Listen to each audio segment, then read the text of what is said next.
Phone number 21,999 phone number से मैं बोल रहा हूं। गंगा कैसर होने जा रहा है बेतिया वाली, केसरिया, चंपारण, बेतिया, मुजफ्फरपुर, राजखंड, भैरव थान, कफेन, जानीपुर, जगमन, चरौत, रारी, पगटोला, सोनपुर, सोनबरसा, हरियर छत्र, जिला मधुबनी। गंगा कैसर से मैं बोल रहा हूं। बेतिया वाली, तुम जहां भी हो जल्द से जल्द आने के कष्ट करेगी। महाराज बंगला पर तुमको याद कर रहे हैं गंगा कैसर भराने के लिए। क्या कही? हाँ, जब तक सर धज के रखे आने वाली है।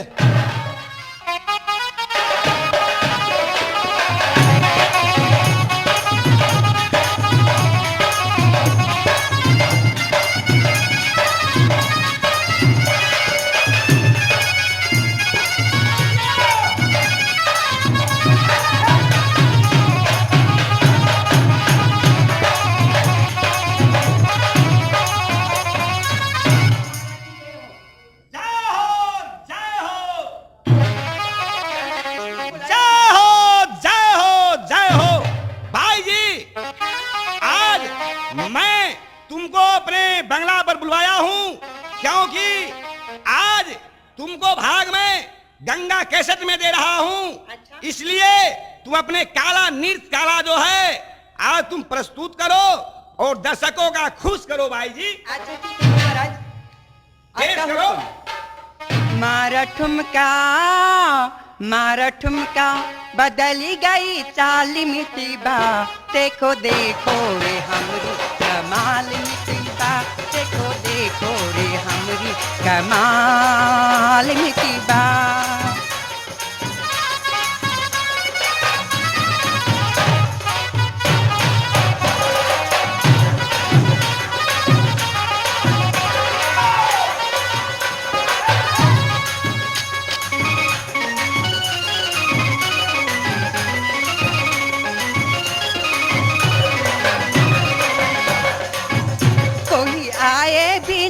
कोई जाए बिना हमारे नाटक की शुरू हो गई है।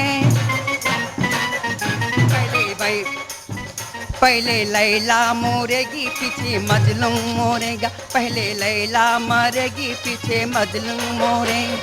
दोनों को जिंदा किया जाएगा, किया जाएगा, किया जाएगा, किया जाएगा।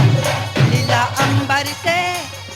अंबर से कर दूंगी लाल मिट्टी, देखो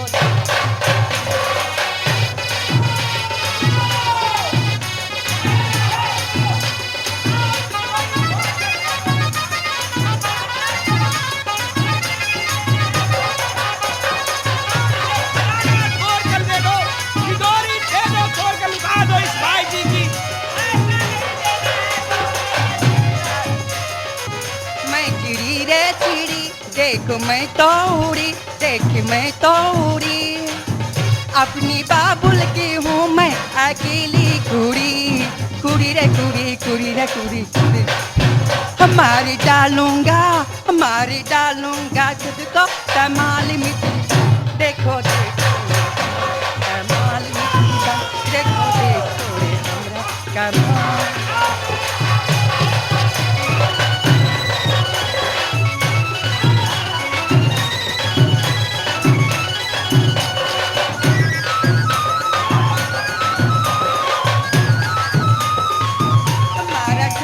बदल गई चाल मिट्टीबा, देखो देखो रे हमरा कमाल मिट्टीबा, देखो देखो रे हमरा कमाल मिट्टीबा। देखावत गे अपनी तन, काहे देखावत गे अपनी तन, काहे बने नन में गरी जई हो, क्यों तेरी रूप दिए करुणा निधि, काहे गरीब के जी ललचइयो। रूप दिए तेरे देखन की, रूप दिए तेरे देखन की, रूप लिए मेरा बेच न खइयो। जो बन तोरे कटार की नोक समा न करे, कहीं लोग के खून न करियो। अबीद कबीद सभी बिसरी, अबीद कबीद सभी बिसरी तब हाथ परे हर की मुठिया अधर की नारी बड़ा छुलाची पानी भरे दूधही कटिया घर की नारी बड़ा छुलाची पानी भरे दूधही कटिया मारब झटहा फोरब कटिया तब जो है नैहर के बटिया। अरे यो भारी जुलुम या दुनिया ने बीत गए वाइल सारी चल गए जिला में कोतुआ सारी या गाड़ी में पेरिया धकाटी के बटन पिछाड़ी में भारी जुलुम या दुनिया ने बीत गए वाइल सारी चल गए जिला में कोतुआ सारी या गाड़ी में पेरिया धकाटी के बटन पिछाड़ी में चूड़ा बाजार सुखीपुरों में देखियो चौरा कढेरी लदनिया में छौरी बेदाब दरहिया में देखियो टोपी वाला छौरा से सिरहा में एक कानून लारा सुबयौरी में देखियो हरो जोतैया कल्याणपुर में एक खोपा बनल मखना में देखियो कानी पटल छै नौथा में एक कोठा पर कोटल होर पट्टी में देखियो नौलोखा कोठा जनकपुर में एक चिलम लारा जब बदौरी में देखियो बातो बारा छै औरी में एक गाँव में दुपाटी हर बारा में देखियो भला गाना छै बगेबा में गांजा के खेती मारेरो में देखियो गांजा पिए सुकचैना में बैलक बाजार पोखरौनी में देखियो घोड़ा बाजार तीरबेनी में आलू के बिक्री सीसा पानी समतोला के बिक्री कटारी में यादी के बिक्री जसली में देखियो पानी बिकाया चोलीखा में बकरी बाजार सबेला में देखियो पारा बाजार से सखुबा में कारी महंग गोपालपुर में देखियो आजादी तारी बसहिया में तू बहुआ के ठाठ बवारी में देखियो घर घर तू बहुआ छिपगरा में लबरा छोरम दैया में देखियो छोरा बेदाब छै सभी में मियाँ के ठाटनी कालो में देखियो बाभन के ठाट कुम्हरौरा में नाकों में बुलकी दभंगा में देखियो कानों में झुमका चुहरवा में घर पर मान टोकी में देखियो तोरा पहलमान छै जमुनिया में सुपर पंचायत जब बठेरा में देखियो सुपर पंचायत छै मुजलिया में दूधिया पंचायत सिंह डोरा में देखियो दूधो में पानी से सोहनी में तोरा सिगरेट जब कुर्था ने पे कोता निंघाई जब पिपरा में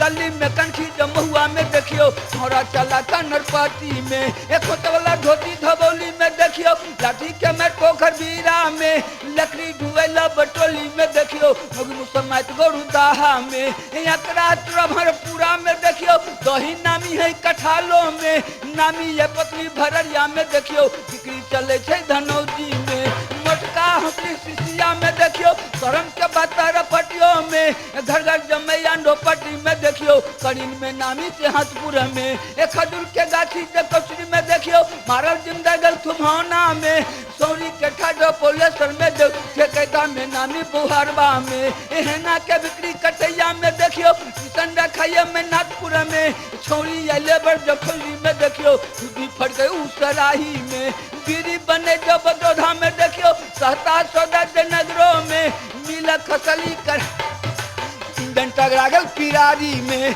कोनो में टीसन सिंगाही में देखियो महाभारत में ठियानी में नामी दहरत बड़ा में देखियो जगो में बेरगल इनरबा में बातो बड़ा बथना में देखियो पैसा पड़ल हमरा सुरसर में बरक के गाछी जबहरा में अद पेटा खाना भेल समसी में रुदल में नाम श्याम सुंदर के देखियो घर से हुनकर पिगौना में झंडा में नामी जबलबा में देखियो मेला में बेरगल सोनबरसा में नामी खजूर बंसी सीतामढ़ी में देखियो हाथी बाजार जबर सिलहट में थाना में नामी डुमरा में देखियो लीची के गाछी छिपलगर में दूधरिया दादी गंगौरों में खेलिए गिरजा या थान लगे फुलहर में छाली पचूरा जपरसा में खेलिए दही पचूरा जबरही में नाटक के पार्टी है सारो न चले चप्पल चोरल के ये कौरों में दही के खेती जदमला में देखियो जूता चोरा लेल के पाली में मैको के चोरा कफेनों में देख जिलेबी जियान भेले लालपुर में दही पयफसर पूर्वा में पड़ले मर्द में नामी छे राजघर में, एक गो सुहारी भरतुआ में खेलिए, मछली तरकारी जब बेसी में, ड्राइवर कंडक्टर बसकपुर में देखियो, झुआ कंदूचा नदौली में, बातों पड़ोसी डोकली में देखियो, मरबा पर झगड़ा भी गोंगली में, घर घर डॉक्टर राही में देखियो, हीरो पकड़ टोला में, चीनी के मिलरी यामो में देखियो, घर घर भफया बसोपाती में, घंटी के स्वर मनमोहन में देखियो, अलुआ के उजा घोरबंकी में, नमका बुलकी कौआ में देखियो, ऐना टुकली हुराही में, मरुआ के खेती बरौनों में देखियो, काटी में नामी मरुआही में, आलू के खेती जडिया में देखियो, मकई के उपजा बनरा में, भाई भाई में झगड़ा जबरिया में देखियो, ऊपर कहल के जमरना में, जोकर के तगमा फुलगम्मा में मिल करियल पंच घोरे घासों में, मुखिया में नामी रुपैठा में देखियो, आँख लग कुआ में, टुकली पटुकली जलहोना में देखियो, टुकली के छठ कपलेसर में, चूड़ा के पुटगा बरौरा में देखियो, चूड़ा बिकाइया दोनैली में, लबड़ा छोरा बनौली में देखियो, जाति में बह गए झेकहा में, तारो के गाछी मझौरा में, मिर्चाइया के खेती बरदाहा में, साइबो में झली जफेटा में देखियो, जनी पठान रतौली में, नाटक के पड़सी मरदही में देखियो, जोकर के घर से बिशनपुर में, नाटक के पड़सी मरदही में देखियो, जोकर के घर से बिशनपुर में, भारी दुनिया बदुनिया ने बीत के वैसारी चल गए जी। अरे तो काहे मारती है तुम? हाँ काहे मारती है तुम? काहे बंद कर दिया? तो छोड़ो ना बेहूदी, तुम 5 मिनट 10 मिनट जाएगी, हम 12 घंटा बराबर हम ड्यूटी करते रहते हैं। पागल जैसे तुम बकते रहे कोई क्या? पागल नहीं है तुम, 10 मिनट 5 मिनट करना जाएगी, लेकिन अच्छा। कहो तो हम 12 बजे रात तक कहते रह जाएंगे। अच्छा है, अपना भाषण बंद करो। ठीक है तो तब तुम जाओ, हमारा ड्यूटी होने दो। मैं खाली हाथ कैसे जाऊं? जल्द मेरी विदा करो।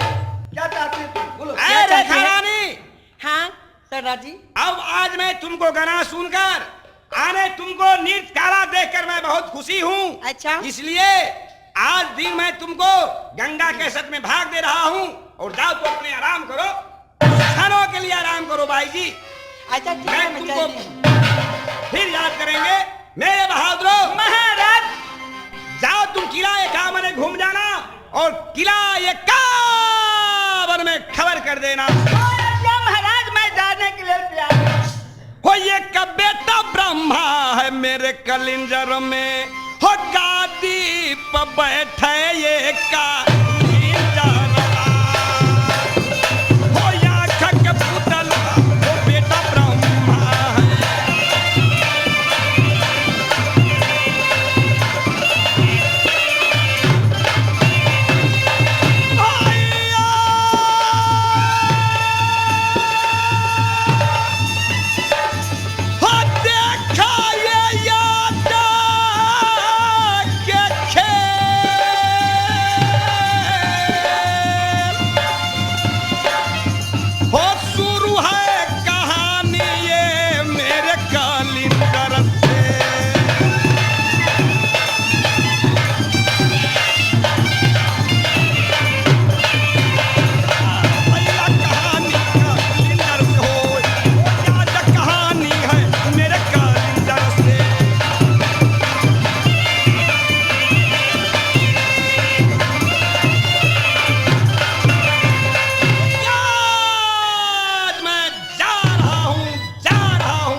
भैया गठरी रस्ता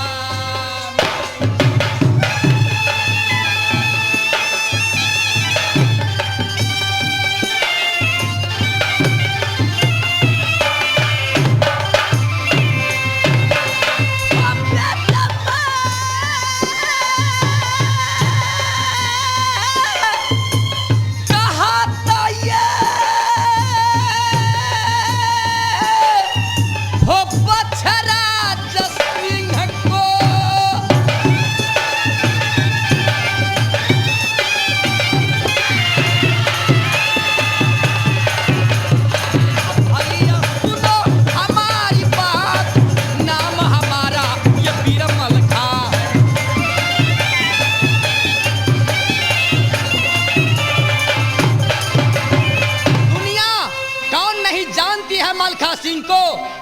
पूरा बदन मेरे है शीशा को, हो जाके ये डर से दुनिया कपती है समाज, हो मर्दा के भाला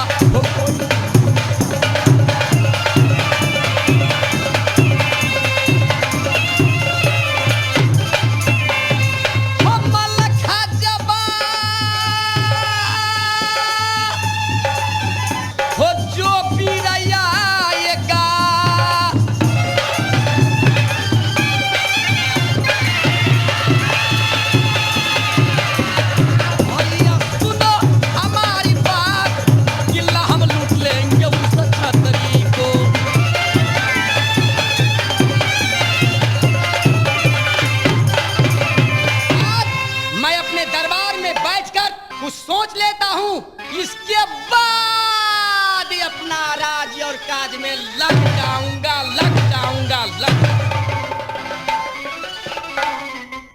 महाराज की जय हो। जय हो। महाराज पत्र लीजिए। क्या ये तुमने कलिंगर से पत्र लेकर आया है? जी ये पत्र तुमको कलिंगर से मौसा परमालिक सिंह दिया है। जी लो, इसमें मौसा जी लिखे हैं, अलग भलक सिनेमा बानगी, बीच में लुखुबारा विरोध, 7 सलामी 9 ठो मजरा, वो मलखा का शुभ आशीर्वाद, 35 सुनना, देर न करना, जल्दी आना कलिंगर राग। लो पत्र रखो, चलो मैं आ रहा हूँ। शोभा छोड़िए, जल्दी करो, फुर्ती करो, चले सी की करो। यारे, ये कहाँ का भाषा तुमने बना रखा है? लेट नहीं कीजिए महाराज, साथ कहा है आने के लिए। चलो तुम आगे, मैं आ रहा हूँ। बहुत दिनों के बाद मौसा परमालिक सिंह मलखा सिंह को याद किए हैं। हो रास्ता जो हाथ हो ये मौसा जी, ये रे कब में रे आएगा बेटा नगर कलिंगा।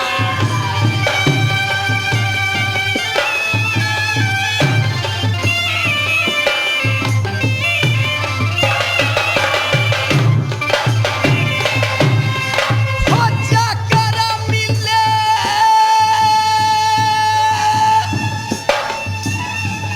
हम अपने मौसा जी से,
मैं सोच रहा हूँ उसके बाद और राज और काज में लग जाऊंगा।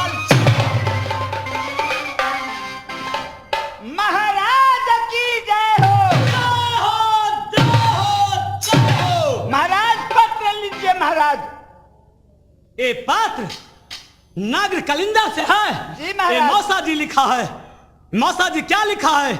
अलग बलग सिना बांध के बीच में लिखो 12 बिरोग 7 सलामी 9 ठो मुद्रा वो लाखन का शुभ आशीर्वाद 35 सुनना देर न करना जल्दी आओ कलिंदर राज।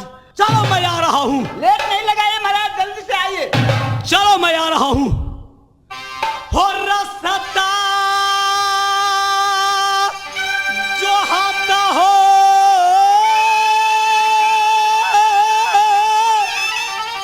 ये मौसा जी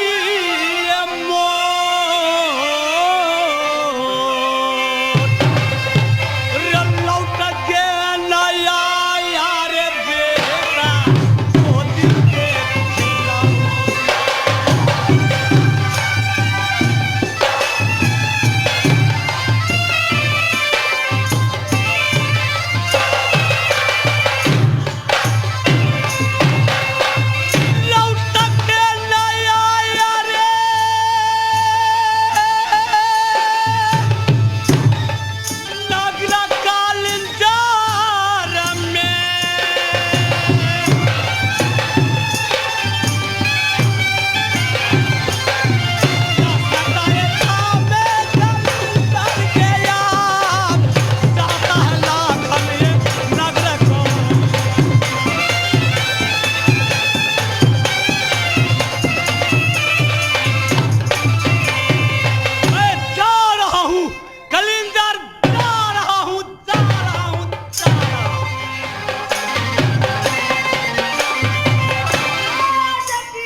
पढ़कर सुनाओ तो क्या लिखा है?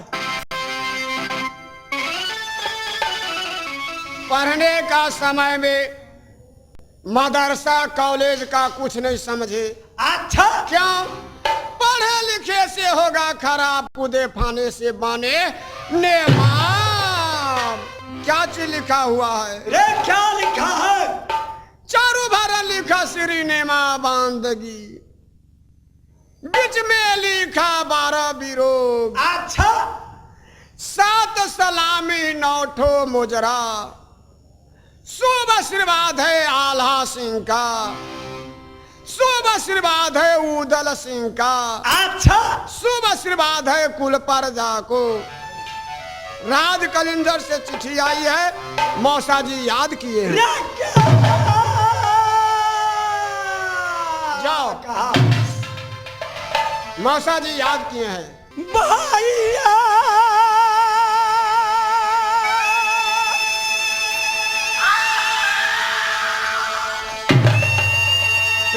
चलो या जाऊ दला के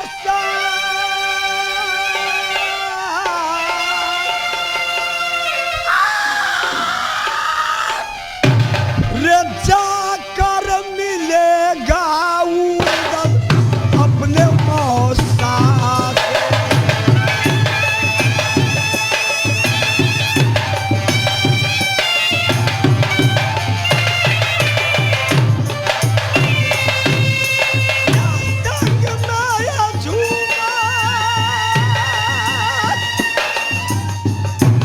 ये भाई मेरे देवा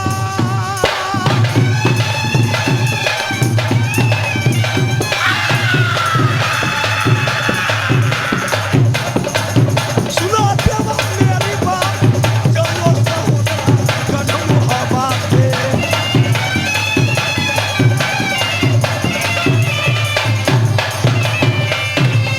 देवा उदल इस समय मेरी बात मानो और मोहब्बत से यात्रा करो, यात्रा करो, यात्रा करो। राज मोहब्बा से यात्रा करे राज कलिंदर। हाँ भैया चलिए, तैयार है जाने के लिए। तो मैं जा रहा हूँ, जा रहा हूँ, जा रहा हूँ।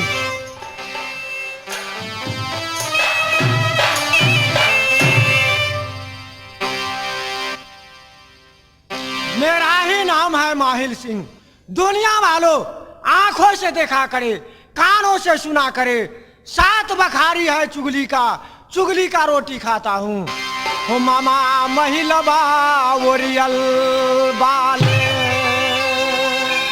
ओ चुगली को करता रोजगार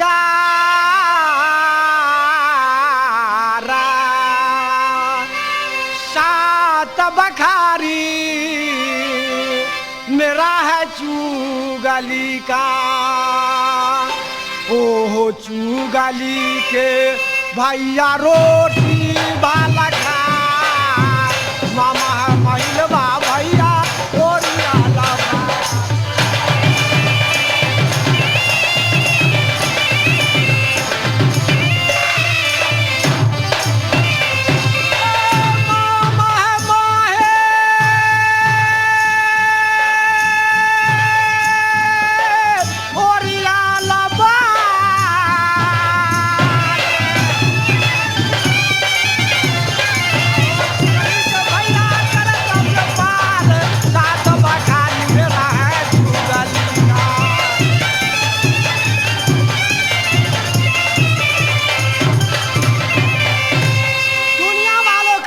माहिल सिंह बुढ़ा हो गया, माहिल सिंह को सर को बाल पक गया, झोझरी लटक गया।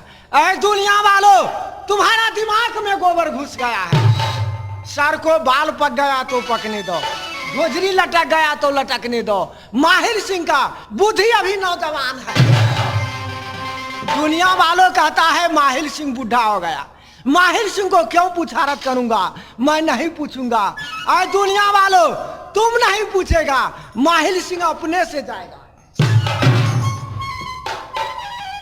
अपने से जा करके दुनिया वालों की हर छत्रियों में झगड़ा लगा करके कितना को मैं गर्दन कटवा दूंगा। मैं 20 को नेता हूं। बहादुरो बहादुरो रे बेहुदा, दरमाहा में लेता है महीना में 3 पौआ खेसारी, आए साल में 1 पल्ला धोती, 1 ठो कुर्ता, 1 ठो गमछा, और उधर से वही करता है। सामने में आकर के बात करो, माछी चिकनी मुजलिया जाता। बहादुरो इधर आओ, बेहुदा आज मारे डंडा से तुमको ठीक कर देगा। आओ भाई साहब, हमारे तलब देखिए, अब महाराज को रुआब देखिए। तलब में है महीना में 3 पौआ खेसारी, साल में 1 ठो धोती, 1 ठो कुर्ता, 1 ठो गमछा, और महाराज को रुआब है उतना ही। बेहुदा आओ मेरे बंगला पर, तो आज मारे डंडा से ठीक करेंगे। दरबार है इतना बड़ा, नौकर हूं अकेले, परेशान रहता हूं। दरबार में महारानी को करे, अकी बंगला पर महाराज को करे, हम करते करते परेशान हो जाते हैं। बेहुदा, इतना बड़ा दरबार जो है, ये दरबार तुम्हारा बाप को है? सामने में आकर के बात करो, आज मारे डंडा से बेहुदा तुमको ठीक कर देगा। आओ तुम आओ।